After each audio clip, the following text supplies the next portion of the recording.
지금까지는 생활고로 인한 고독사로 알고 있었습니다. 그런데 사망한 여성의 여동생의 행적이 조금 의문스러운 게 나타나고 있어요. 네, 그렇습니다. 지난 6일에 충북 증평의 자택에서 거의 한 3, 4개월 전에 사망한 걸로 추정되는 41살 엄마와 4살짜리 딸의 시신이 발견이 되면서 당시에 유서도 있었고요. 극단적인 선택을 한 것 같은 어떤 그런 과정들을 보고 이제 생활고 때문에 이 두 모녀가 사망을 하고 그리고 사망한 이후에도 4개월 가까이 아무도 들여다보지 않아서 시신이 방치된 어떤 그런 굉장히 끔찍한 사건으로 알려졌었거든요. 그래서 복지 사각지대가 어디까지인 것이냐에 대한 어떤 그런 목소리가 굉장히 컸는데 좀 새로운 정황이 지금 추가가 됐습니다. 경찰이 수사하는 과정에서 지금 4월 6일에 발견됐는데 경찰은 사망 시점을 12월 말에서 1월 초 정도로 지금 보고 있거든요. 생활 반응이 나타난 걸 좀 기준으로 해서. 그런데 그 시점입니다. 교묘하게 1월 2일이고요. 지난 1월 2일에 1월 2일. 예, 1월 2일에 그러니까 이 모녀가 사망을 이미 했을 수도 있고 그러니까 사망할 즈음이라고 좀 추정이 됩니다. 그 즈음에 이 여동생이 이 피해 여성의 사망한 여성의 여동생이 이 언니 명의의 그러니까 사망한 여성 명의의 차량 SUV 차량을 이제 중고 거래를 한 걸로 확인이 된 거죠. 그리고 나서 차량을 1,350만 원에 팔았는데 자신이 스스로 언니인 척을 해서 언니 차를 팔았는데 팔고 나서 바로 그 다음 날 인도네시아로 출국한 이후에 아직까지 지금 어떤 연락도 되고 있지 않은 상태입니다. 경찰이 사망 사실을 확인하고 나서 접촉을 했고요. 접촉해서 원래 어제 그러면 자진 입국을 하겠다. 라고 밝혔었는데 그게 어제였는데 어제 입국하지 않았고요. 사실상 자진 입국 의사를 거부한 상태입니다. 그러니까 이런 의문스러운 좀 행적이 드러나고 이 여동생하고 경찰하고 의사소통을 했는데 들어오기로 했다가 안 들어왔다는 얘기죠. 결국 예, 지금 그렇습니다. 상황에서는. 예. 그렇다면 최진봉 교수, 이 여동생은 언니의 차량을 팔고 바로 다음 날 외국으로 간 이유가 궁금해요. 그게 궁금한 거죠. 경찰 입장에서 사실은 그게 좀 궁금할 거예요. 그렇게 급하게 갈 이유가 있었겠느냐 하는 생각이 들고 또 하나 여러 가지 궁금증을 자아내는 것이 차량을 매매하려면 인감증명서도 있어야 되고요. 그다음에 신분증이나 이런 게 있어야 돼요. 근데 자동차 등록증도 있어야 되고. 등록증도 있어야 돼요. 그 모든 걸 갖고 있었어요. 그러니까 언니의 신분증도 갖고 있었고 인감증명서도 그 언니 신분증을 이용해서 대신 뗐고 그다음에 본인이 위임장까지 만들었어요. 그리고 나서 중개차 매매상을 만나서 차를 넘겼거든요. 그러니까 중개차 매매상 입장에서는 모든 서류가 다 완성이 됐으니 위임장도 가져왔고 인감증명서 가져왔고 신분증도 가지고 있고 이러다 보니까 믿고 판매했는데 근데 또 한 가지 이해가 안 되는 부분은 중고차 매매상이 이 차가 1,200만 원에 저당권이 잡혀 있는 걸 알고 있었어요. 그럼 일반적으로 사실 저당권이 풀어져야 차를 사는 거 아니겠어요? 그런데 이 여성이, 그러니까 동생이죠. 외국으로 출국한 동생이 뭐라고 얘기를 하냐면 지금 당장 돈이 없으니까 일단 돈을 입금해주면 내가 1,200만 원을 갚고 저당권 풀어줄 테니까 돈을 입금해달라. 그래서 1,350만 원을 입금을 받습니다. 또 입금 받은 통장이 언니 통장이에요. 본인 통장이 아니고. 그러니까 언니의 모든 통장, 신분증, 인감 모든 걸 다 가지고 있었던 거예요. 도장까지. 그게 이제 저는 조금 이해가 안 되는 부분이에요. 물론 경찰은 살인사건의 직접적인 살인사건과 연관이 없다라고 지금 얘기를 하고 있기 때문에 그 부분은 조사가 돼야 되지만 이분의 행적이나 행위를 보면 상당히 의문스러운 부분이 많아요. 왜 언니 걸 갖고 있었는지 또 이분이 차를 판 날짜가 1월 2일이잖아요. 근데 경찰이 지금 자기 언니가 사망했다는 시점으로 보는 건 12월이에요. 그렇다고 하면 언니가 연예기 이런 여러 가지 서류를 받을 때 언니 집에 한 번도 안 가봤을까? 연락을 안 했을까? 또 언니의 휴대폰을 들고 있다는 점들을 여러 가지 정황을 봤을 때는 상당히 이 여성분을 빨리 찾아서 조사를 해보고 이 모든 상황에 대한 어떤 퍼즐을 맞히지 않으면 이 사건의 진실을 밝히기가 좀 어려운 상황이 아닌가 이런 생각이 듭니다. 그러니까 일단 크게 보면 두 가지예요. 언니가 부탁을 했을 가능성하고 아니면 언니 몰래 이 여동생이 꾸며서 했을 가능성. 일단 이 두 가지거든요. 그렇습니다. 만약에 부탁을 받아서 이런 매각을 했다라고 한다면 큰 법적인 문제는 이제 없는 것이죠. 하지만 그렇지 않을 가능성이 상당히 있기 때문에 문제가 됩니다. 또 좀 세부적으로 나눠보면요.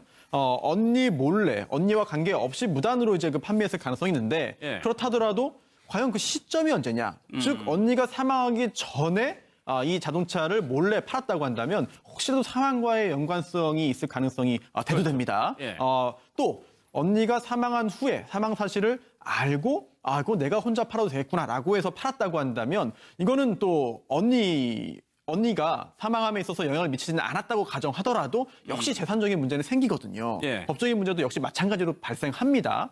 그렇기 때문에 지금 언니의 사망 시점도 지금 현재는 추정이거든요. 예. 그렇다고 한다면 그 사망 전인지 후인지 그리고 또 동생과 언니 사이에 부탁이 있었는지 아니면 몰래 부탁 없이 무단으로 한 것인지 여부를 가려야 되는데 예. 여전히 그 외국에 있습니다. 그러면서 입국하기로 했습니다만 약속했습니다만 들어오지 않았거든요. 따라서 경찰 입장에서는 빨리 신병을 확보해야지 수사 다음 단계를 나갈 수 있는데 그러지 못하는 답답한 상황인 것 같습니다. 그러면 김남국 교수 지금 네. 경찰 입장에서는 그냥 들어오기를 기다릴 수밖에 없는 상황인 건가요?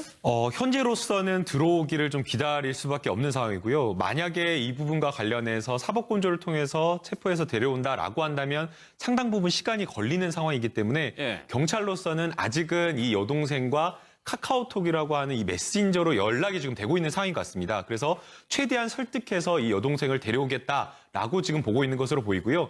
여러 가지 사망 시점과 관련된 여러 가지 가능성을 열어놓고는 있지만 이 모녀가 사망 당시에 발견됐었던 그 시점과 차량이 판매됐던 시기를 보게 되면 상당 시간 좀 떨어져 있다라고 지금 경찰은 보고 있고요. 예. 또 거기에 이제 모녀 중에 이제 어머니가 죽어 있었던 상흔 중에 예. 본인이 이렇게 자해를 한 여러 가지 그런 상흔이 발견되어 있었고 그 다음에 독극물이 몸에서 검출이 되었는데 이 독극물 자체가 누가 강제로 먹여서는 도저히 들어갈 수 없는 그 정도의 과도한 양이 들어있다라고 해서 지금 현재 경찰에서 이제 몇 가지 보도 자료가 나오고 있긴 한데 아직 살해와의 어떤 관계나 이런 것들은 알겠습니다. 염두에 두고 있지는 않다라고 지금 이렇게 이야기를 하고 있습니다. 중요한 거는 이런 의문스러운 행적이랑 언니의 사망과의 관계성인데 경찰의 얘기를 좀 먼저 들어보겠습니다. 전에 아마 고소 사건을 해가지고 보도가 된 것 같은데 통신수사는 이유는 여러 가지가 있지만 빨리 찾으려고 통신수사를 하는 거잖아요. 사전에 서류를 해줘가지고 여동생을 갖다 팔을 수도 있고 아니면 죽은 후에 서류를 만들어가지고 팔을 수도 있고 그 여동생을 찾아야지만이 그 부분에 대해서 수사를 할 수 있죠. 자살 사건이에요. 타살 의혹 없어요. 2에서 600g이 나왔어요. 타살 의혹 없습니다. 따로 안 나왔어요. 추, 정밀 그 감정을 투해서 다른 약, 동물이나 이런 게 뭐 있는지. 언니의 사망과의 관계는 거의 없다라고 확신을 하네요, 경찰이. 예, 그렇습니다. 이 여동생이 언니의 사망 사실을 알았는지 몰랐는지 예. 그 부분은 좀 불분명하지만 그 출국하는 시점에 그 부분은 불분명하지만 이 언니를 사망에 이르게 하는데 이 여동생이 뭔가 역할을 했을 가능성은 지금 없다고 경찰은 없다. 굉장히 단언하고 있거든요.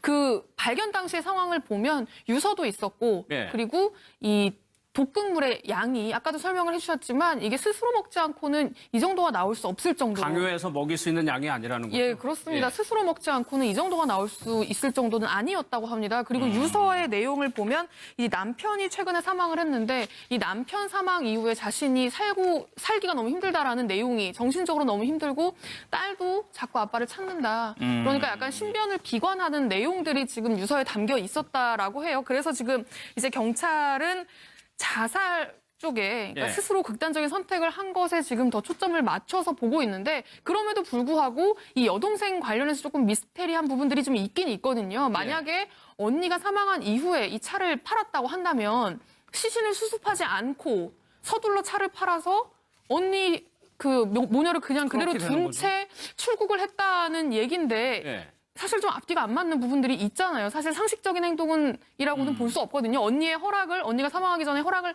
했다라고 하더라도 뭔가 좀 앞뒤가 안 맞는 부분들이 있기 때문에 경찰은 이 여동생이 일단 들어와야 사망 원인부터 사망 시점 그리고 네. 차량을 매각하게 된 경위까지 좀 시원하게 알 수 있을 거라고 보고 지금 통신수사 영장을 받았습니다. 통신수사요? 예, 그래서 이 사망한 언니와 여동생의 이 휴대전화 기록들 이제 쭉 훑어보면서 뭔가 좀 의심스러운 부분들이 있는지를 살펴본다는 거고요.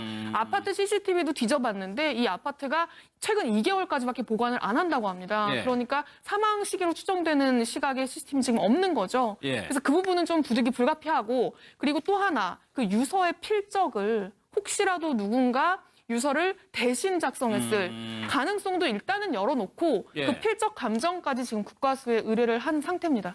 그러면 현재 경찰의 수사 상황에 비추어서 판단을 해보면 이 여동생은 언니 모녀가 그렇게 힘들게 사는데 그 차량을 몰래 팔아가지고 그 현금을 가지고 도망갔다 이렇게 뭐, 해석이 되는 거예요. 그렇게 해석이 가능하죠. 그럼 뭐 진실은 더 밝혀져야 되겠습니다만, 예. 그러니까 언니하고 조카가 사망을 한 거를 인식하고 있었을 수도 있고. 왜냐면 저는 그게 모르고 갔다는 건 조금 이해가 안 돼요. 아무리 생각해. 그러니까 물론 사망 시점을 경찰에 밝힌 게 12월이기 때문에 저는 그렇게 주장을 하는 건데 예. 뭐 1월이 될 수도 있는 거니까 그거는 뭐 유동성이 있습니다만 본인이 언니의 모든 걸 가지고 있음에도 불구하고 만약에 저는 이렇게 생각해요. 언니의 부탁을 받고 만약에 팔았다 하더라도 그럼 언니에게 돌려주거나 아니면 언니에게 연락을 정상이죠. 하거나 예. 찾아가 봐야 되잖아요. 그리고 나 사망한 게 발견이 되면 어떻게 해야 됩니까? 경찰에 신고하고 수습을 해야 되는 거잖아요. 근데 예. 시신을 발견한 사람은 동생이 아니었어요.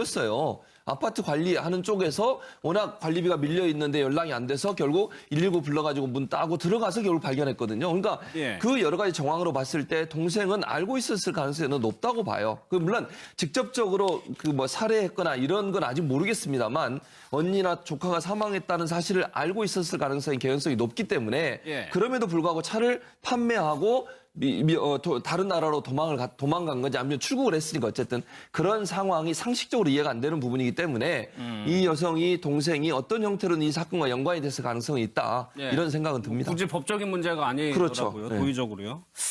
충북 증평읍의 맞춤형 복지팀장의 좀 인터뷰도 좀 얘기를 들어보도록 하겠습니다.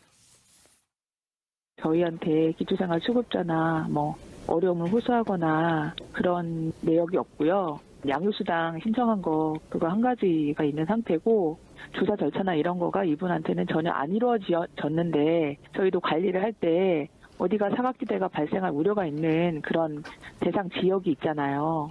네, 근데 이제 이 아파트 같은 경우는 지은 지도 얼마 안 되고 임대 아파트이기는 해도 이제 이게 워낙 고가다 보니 그 복지 대상자가 거의 없는 지역이거든요. 이 모녀 중에 엄마에 대한 좀 새로운 사실은 어느 정도 좀 생활력이 있었던 분이었던 것 같거든요. 그러니까요. 처음에 이제 모녀가 사망을 하고 4개월 동안 아무도 찾지 않고 고독사를 한 걸로 확인이 되면서 이게 또 하나의 기초 그 복지사각지대가 있는 네. 것 아니냐는 목소리가 굉장히 컸거든요. 그래서 이제 기자들이 취재를 해봤더니 살고 있는 아파트도 뭐 임대 아파트긴 하지만 굉장히 고가고 그리고 무슨 기초생활수급자나 그런 게 전혀 아니었다는 거죠. 네. 그래서 확인을 해봤더니 이 사망한 엄마는 지난해 남편이 사망을 했거든요. 근데 남편이 사망하기 전까지만 해도 이제 이 지역에서 학원 강사로 굉장히 유명했다고 합니다. 그리고 이제 사업도 하면서 식당까지 운영할 정도로 그러니까 뭐 뭔가에 쪼들리거나 이런 거보다는 굉장히 경제활동을 왕성하게 하던 그런 흔적들이 이제 발견이 됐던 거죠. 예. 그럼에 따라서 이제 더더욱이 이제 사망한 원인을 두고 사실 처음에는 뭔가 신변을 비관하고 생활고가 심했다라고 좀 알려졌었는데 예. 이런저런 배경들이 나오면서 이게 생활고가 아닌 게 아니냐, 다른 이유가 있는 것 아니냐라고 하면서 이제 이야기가 흘러가는 과정에 여동생이 이렇게 서둘러서 언니의 차를 팔고 출국한 어떤 그런 행적들이 드러나면서 지금 더 이제 미스테리하게 가고 있는 상황인 그래서 겁니다. 조금 의혹이 증폭된 측면이 있는 거군요. 그런데 지금 더 안타까운 건 김남국 변호사. 네. 지금 장례식을 못 치르고 있어요. 이 모녀에 대해서. 네, 사실은 이제 연고자를 찾아야지 장례식을 치를 수가 있습니다. 그래서 이 돌아가신 증평 모녀의 연고를 찾기 위해서 경찰이 노력을 했고요. 정말 어렵게 해가지고 이 친모 쪽, 이 어머니 쪽의 친척을 찾았습니다. 작은아버지가 되는 두 분을 찾았었는데요. 연락을 해서 이제 이 좀 연고자로서 이거 장례 절차나 이런 것 좀 처리를 해달라라고 연락을 하고 부탁을 드렸는데 이 작은아버지도 결혼식을 가지 않았다. 결혼식도 가지 않았고 그다음에 심지어는 결혼한 이후로도 아예 왕래가 없었다라고 이야기를 했고요. 또 다른 이제 친척 같은 경우에는 수개월 전에 경제적으로 좀 어려웠던지 돈을 빌려달라라고 했던 것이 정말 오랜만에 왔던 연락이었다라고 이야기를 해가지고 예. 사실상 내가 여기에 대해서 책임을 지고 싶지 않다라고 지금 이렇게 이야기를 하고 있어서 증평군에서는 만약 이 두 분밖에 연고자가 없는데 이 두 분이 장례 절차를 하지 않겠다라고 한다면 어쩔 수 없이 이제 이 시에서 이제 화장 절차를 할 수밖에 없는 그런 입장이라고 얘기를 했습니다. 그러니까 저는 여동생이 이 부분이 좀 법적으로 어떤 문제가 있는지 모르겠습니다. 아직까지. 근데 언니가 사망을 했으면 본인이 당사자 이거를 그렇죠. 조금 해줘야 되는 건데 그것도 안 하고 있는 그러니까요. 그러니까 그게 의심스러운 거죠. 이분이 만약에 본인이 떠났을 때 아무도 이 사람을 뭐 이렇게 처리할 수 있는 그런 상황이 아닌 거잖아요. 저는 아까도 말씀드렸지만 사망한 상하씨를 인지하고 있었을 가능성이 높다고 보는데 그럼에도 불구하고 방치하고 떠났다고 하는 것은 예. 본인이 그거를 밝혔을 때 본인한테 올 수 있는 불이익이 있다고 생각하지 않았겠습니까? 예. 만약의 경우에 만약 뭐 한 가지 예를 든다고 하면 차를 언니의 의사와 관계없이 본인이 처분하고 그 돈을 만약에 편취했다고 하면 그 자체도 문제가 되는 거잖아요. 언니 사망 사실 알고 뭐 다양한 형태의 어떤 언니 자료들을 가지고 나가서 뭐 신분증이든 아니면 뭐 여러 가지를 가지고 나가서 본인이 이걸 임의대로 판매를 했다고 하면 그 자체도 죄가 될 수 있기 때문에 예. 그걸 감추기 위해서 나간지 그건 잘 모르겠어요. 그러나 이런 어떤 형태로든 이 동생이 한 행동을 보면 상식적으로 또는 친자매 간에 있을 수 있는 일의 행동이라고 보기 힘들다는 거죠. 그런 차원에서 본다고 하면 이 사건과 그 동생 간에 어떤 연관성은 분명히 있다. 그래서 경찰이 빨리 이 동생을 어떤 형태로든 소환을 해서 예. 이 사건에 대한 진실을 좀 파헤치는데 진술을 드려야 되는 상황이 아닌가 이런 생각이 듭니다. 알겠습니다. 다음 사건으로 넘어가겠습니다. 완성이 됐으니 위임장도 가져왔고 인감증명서 가져왔고 신분증도 가지고 있고 이러다 보니까 믿고 판매했는데 근데 또 한 가지 이해가 안 되는 부분은 중고차 매매상이 이 차가 1,200만 원에 저당권이 잡혀 있는 걸 알고 있었어요. 그럼 일반적으로 사실 저당권이 풀어져야 차를 사는 거 아니겠어요? 그런데 이 여성이, 그러니까 동생이죠. 외국으로 출국한 동생이 뭐라고 얘기를 하냐면 지금 당장 돈이 없으니까 일단 돈을 입금해주면 내가 1,200만 원을 갚고 저당권 풀어줄 테니까 돈을 입금해달라. 예. 1,350만 원을 입금을 받습니다. 또 입금 받은 통장이 언니 통장이에요. 본인 통장이 아니고. 그러니까 예. 언니의 모든 그 뭐랄까 통장, 신분증, 뭐 인감 모든 걸 다 가지고 있었던 거예요. 도장까지. 그게 이제 저는 조금 이해가 안 되는 부분이에요. 물론 경찰은 뭐 살인 사건의 직접적인 살인 사건과 연관이 없다라고 지금 얘기를 하고 있기 때문에 예. 그 부분은 조사가 돼야 되지만 이분의 행적이나 행위를 보면 상당히 의문스러운 부분이 많아요. 예. 왜 언니 걸 갖고 있었는지 또 이분이 차를 판 날짜가 1월 2일이잖아요. 근데 경찰이 지금 그 자기 언니가 사망했다는 시점으로 보는 건 12월이에요. 그렇다고 하면 언니가 연예기 이런 여러 가지 서류를 받을 때 언니 집에 한 번도 안 가봤을까? 예. 연락은 안 했을까? 또 언니의 휴대폰을 들고 있다는 점들을 여러 가지 정황을 봤을 때는 상당히 이 여성분을 빨리 찾아서 조사를 해보고 이 모든 상황에 대한 어떤 퍼즐을 맞히지 않으면 예. 이 사건의 진실을 밝히기가 좀 어려운 상황이 아닌가 이런 생각이 듭니다. 그러니까 일단 크게 보면 두 가지예요. 언니가 부탁을 했을 가능성하고 아니면 언니 몰래 이 여동생이 꾸며서 했을 가능성. 일단 이 두 가지거든요. 그렇습니다. 만약에 부탁을 받아서 이런 매각을 했다라고 한다면 뭐 큰 법적인 문제는 이제 없는 것이죠. 예. 하지만 그렇지 않을 가능성이 상당히 있기 때문에 문제가 됩니다. 또 좀 세부적으로 나눠보면은요, 언니 몰래, 언니와 관계 없이 무단으로 이제 그 판매했을 가능성이 있는데 예. 그렇다더라도 과연 그 시점이 언제냐? 즉 언니가 사망하기 전에 이 자동차를 몰래 팔았다고 한다면 혹시라도 사망과의 연관성이 있을 가능성이 대두됩니다. 예. 또 언니가 사망한 후에 사망 사실을 알고 그거 내가 혼자 팔아도 되겠구나라고 해서 팔았다고 한다면 이거는 또 언니가 사망함에 있어서 영향을 미치지는 않았다고 가정하더라도 역시 재산적인 문제는 생기거든요. 예. 법적인 문제도 역시 마찬가지로 발생합니다.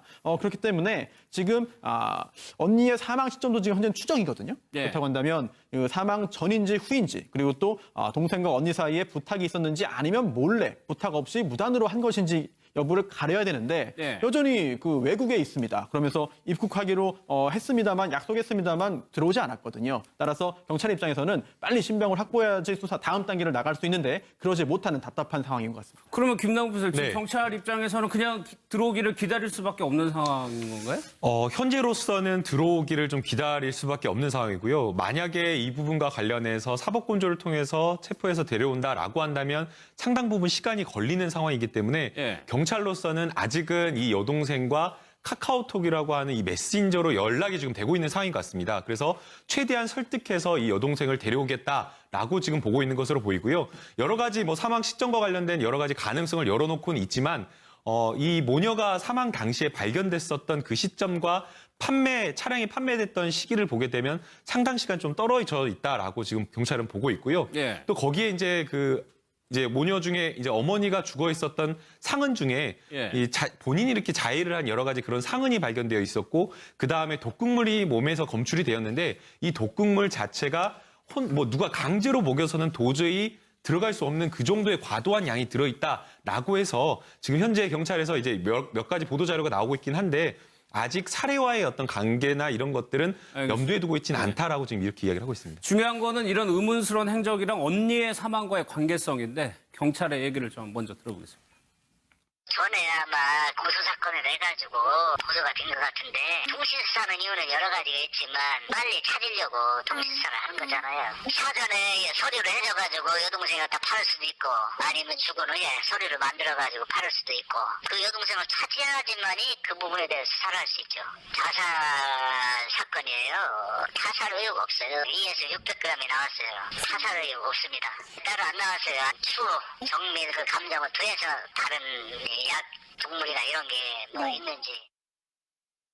언니의 사망과의 관계는 거의 없다라고 확신을 하네요, 경찰이. 예, 그렇습니다. 이 여동생이 언니의 사망 사실을 알았는지 몰랐는지 예. 그 부분은 좀 불분명하지만 그 출국하는 시점에 그 부분은 불분명하지만 이 언니를 사망에 이르게 하는데 이 여동생이 뭔가 역할을 했을 가능성은 지금 없다고 경찰은 없다. 굉장히 단언하고 있거든요. 그 발견 당시의 상황을 보면 유서도 있었고 예. 그리고 이 독극물의 양이 아까도 설명을 해주셨지만 이게 스스로 먹지 않고는 이 정도가 나올 수 없을 정도로 강요해서 먹일 수 있는 양이 아니라는 거죠. 예, 그렇습니다. 예. 스스로 먹지 않고는 이 정도가 나올 수 있을 정도는 아니었다고 합니다. 그리고 유서의 내용을 보면 이 남편이 최근에 사망을 했는데 이 남편 사망 이후에 자신이 살기가 너무 힘들다라는 내용이 정신적으로 너무 힘들고 딸도 자꾸 아빠를 찾는다. 그러니까 약간 신변을 비관하는 내용들. 나라로 도망간 건지 아니면 출국을 했으니까 어쨌든 그런 상황이 상식적으로 이해가 안 되는 부분이기 때문에 이 여성이 동생이 어떤 형태로는 이 사건과 연관이 됐을 가능성이 있다. 예. 이런 생각은 듭니다. 굳이 법적인 문제가 아니더라고요. 그렇죠. 네. 도의적으로요. 충북 증평읍의 맞춤형 복지팀장의 좀 인터뷰도 좀 얘기를 들어보도록 하겠습니다. 저희한테 기초생활 수급자나 뭐 어려움을 호소하거나 그런 내역이 없고요. 양육수당 신청한 거 그거 한 가지가 있는 상태고 조사 절차나 이런 거가 이분한테는 전혀 안 이루어졌는데 저희도 관리를 할 때 어디가 사각지대가 발생할 우려가 있는 그런 대상 지역이 있잖아요. 네, 근데 이제 이 아파트 같은 경우는 지은 지도 얼마 안 되고 임대 아파트이기는 해도 이제 이게 워낙 고가다 보니 그 복지 대상자가 거의 없는 지역이거든요. 근데 이 모녀 중에 엄마에 대한 좀 새로운 사실은 어느 정도 좀 생활력이 있었던 분이었던 것 같거든요. 그러니까요. 처음에 이제 모녀가 사망을 하고 4개월 동안 아무도 찾지 않고 독거사를 한 걸로 고독사를 한 걸로 확인이 되면서 이게 또 하나의 기초 그 복지사각지대가 있는 네. 것 아니냐는 목소리가 굉장히 컸거든요. 그래서 이제 기자들이 취재를 해봤더니 살고 있는 아파트도 뭐 임대 아파트긴 하지만 굉장히 고가고 그리고 무슨 기초생활수급자나 그런 게 전혀 아니었다는 거죠. 네. 그래서 확인을 해봤더니 이 사망한 엄마는 지난해 남편이 사망을 했거든요. 근데 남편이 사망하기 전까지만 해도 이제 이 지역에서 학원 강사로 굉장히 유명했다고 합니다. 그리고 이제 사업도 하면서 식당까지 운영할 정도로 그러니까 뭐 뭔가에 쪼들리거나 이런 거보다는 굉장히 경제활동을 왕성하게 하던 그런 흔적들이 이제 발견이 됐던 거죠. 예. 그럼에 따라서 이제 더더욱이 이제 사망한 원인을 두고 사실 처음에는 뭔가 신변을 비관하고 생활고가 심했다라고 좀 알려졌었는데 예. 이런저런 배경들이 나오면서 이게 생활고가 아닌 게 아니냐, 다른 이유가 있는 것 아니냐라고 하면서 이제 이야기가 흘러가는 과정에 여동생이 이렇게 서둘러서 언니의 차를 팔고 출국한 어떤 그런 행적들이 드러나면서 지금 더 이제 미스테리하게 가고 있는 상황인 그래서 겁니다. 조금 의혹이 증폭된 측면이 있는 거군요. 그런데 지금 더 안타까운 건 김남국 변호사. 네. 지금 장례식을 못 치르고 있어요, 이 모녀에 대해서. 네, 사실은 이제 연고자를 찾아야지 장례식을 치를 수가 있습니다. 그래서 이 돌아가신 증평 모녀의 연고를 찾기 위해서 경찰이 노력을 했고요. 정말 어렵게 해가지고 이 친모 쪽, 이 어머니 쪽의 친척을 찾았습니다. 작은 아버지가 되는 두 분을 찾았었는데요. 연락을 해서 이제 이 좀 연고자로서 이거 장례 절차나 이런 것 좀 처리를 했. 지금까지는 생활고로 인한 고독사로 알고 있었습니다. 그런데 사망한 여성의 여동생의 행적이 조금 의문스러운 게 나타나고 있어요. 네, 그렇습니다. 지난 6일에 충북 증평의 자택에서 거의 한 3, 4개월 전에 사망한 걸로 추정되는 41살 엄마와 4살짜리 딸의 시신이 발견이 되면서 당시에 유서도 있었고요. 극단적인 선택을 한 것 같은 어떤 그런 과정들을 보고 이제 생활고 때문에 이 두 모녀가 사망을 하고 그리고 사망한 이후에도 4개월 가까이 아무도 들여다보지 않아서 시신이 방치된 어떤 그런 굉장히 끔찍한 사건으로 예. 알려졌었거든요. 그래서 복지 자각지대가 어디까지인 것이냐에 대한 어떤 그런 목소리가 굉장히 컸는데 좀 새로운 정황이 지금 추가가 됐습니다. 경찰이 수사하는 과정에서 지금 4월 6일에 발견됐는데 경찰은 사망 시점을 12월 말에서 1월 초 정도로 지금 보고 있거든요. 생활 반응이 나타난 걸 좀 기준으로 해서. 그런데 그 시점입니다. 교묘하게 1월 2일이고요. 지난 1월 2일에 1월 2일. 예, 1월 2일에 그러니까 이 모녀가 사망을 이미 했을 수도 있고 그러니까 사망할 즈음이라고 좀 추정이 됩니다. 그 즈음에 이 여동생이 이 피해 여성의 사망한 여성의 여동생이 이 언니 명의의 그러니까 사망한 여성 명의의 차량 SUV 차량을 이제 중고 거래를 한 걸로 확인이 된 거죠. 네. 그리고 나서 차량을 1,350만 원에 팔았는데 자신이 스스로 언니인 척을 해서 언니 차를 팔았는데 팔고 나서 바로 그 다음 날 인도네시아로 출국한 이후에 아직까지 지금 어떤 연락도 되고 있지 않은 상태입니다. 예. 경찰이 사망 사실을 확인하고 나서 접촉을 했고요. 접촉해서 원래 어제 그러면 자진 입국을 하겠다라고 밝혔었는데 그게 어제였는데 어제 예. 입국하지 않았고요. 사실상 자진 입국 의사를 거부한 상태입니다. 그러니까 이런 의문스러운 좀 행적이 드러나고 이 여동생하고 경찰하고 이제 의사소통을 했는데 들어오기로 했다가 안 들어왔다는 얘기죠. 결국 예, 지금 그렇습니다. 상황에서는. 예.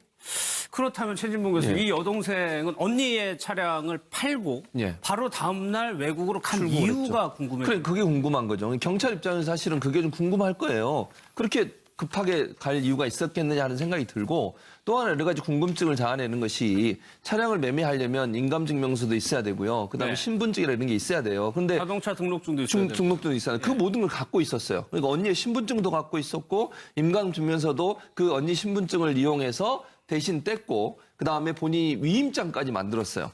그리고 나서 중개차 매매상을 만나서 차를 넘겼거든요. 그러니까 중개차 매매상 입장에서는 모든 서류가 다 지금 유서에 담겨 있었다라고 해요. 그래서 지금 이제 경찰은 자살 쪽에 그러니까 예. 스스로 극단적인 선택을 한 것에 지금 더 초점을 맞춰서 보고 있는데 그럼에도 불구하고 이 여동생 관련해서 조금 미스테리한 부분들이 좀 있긴 있거든요. 만약에 언니가 사망한 이후에 이 차를 팔았다고 한다면 시신을 수습하지 않고 서둘러 차를 팔아서 언니 그 모녀를 그냥 그대로 그렇게 되는 둔 채 출국을 했다는 얘긴데 예. 사실 좀 앞뒤가 안 맞는 부분들이 있잖아요. 사실 상식적인 행동이라고는 볼 수 없거든요. 언니의 허락을 언니가 사망하기 전에 허락을 했다라고 하더라도 뭔가 좀 앞뒤가 안 맞는 부분들이 있기 때문에 경찰은 이 여동생이 일단 들어와야 사망 원인부터 사망 시점 그리고 네. 차량을 매각하게 된 경위까지 좀 시원하게 알 수 있을 거라고 보고 지금 통신수사 영장을 받았습니다. 통신수사요? 예, 그래서 이 사망한 언니와 여동생의 이